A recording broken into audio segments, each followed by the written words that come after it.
ভাই এটা আপনি কার কাছে নিয়ে এলেন? ওনারে চিনস না তুই?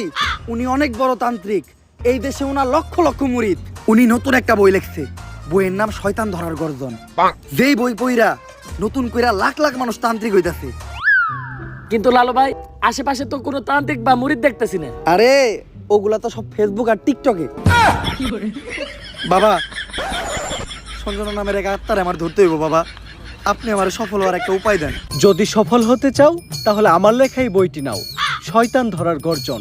এই বইটি নেওয়ার সাথে সাথেই তোমার জীবনে থাকবে না কোনো অর্জন। আমি কথা দিয়ে কথা রেখেছি, শয়তান আসেনি তো ফিরে। আমি শয়তান তাড়ানো গল্প লিখেছি আমার সারাটি জীবন ধরে। আমি অন্ধকারে মোমবাতি জ্বালিয়েছি, তবুও পাইনি ভূতের খোঁজ।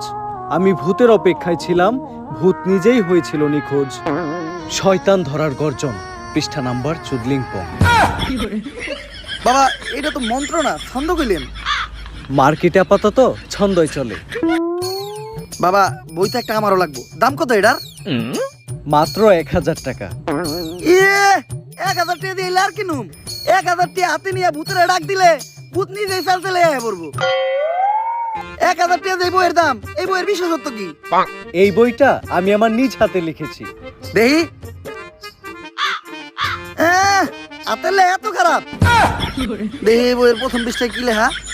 মানুষকে ভোদাই বানানোর 100টি উপায়। 1000 টাকা দিয়ে 120টার এই বইটি নেন আর ঠাস কইরা ভোদাই হয়ে যান।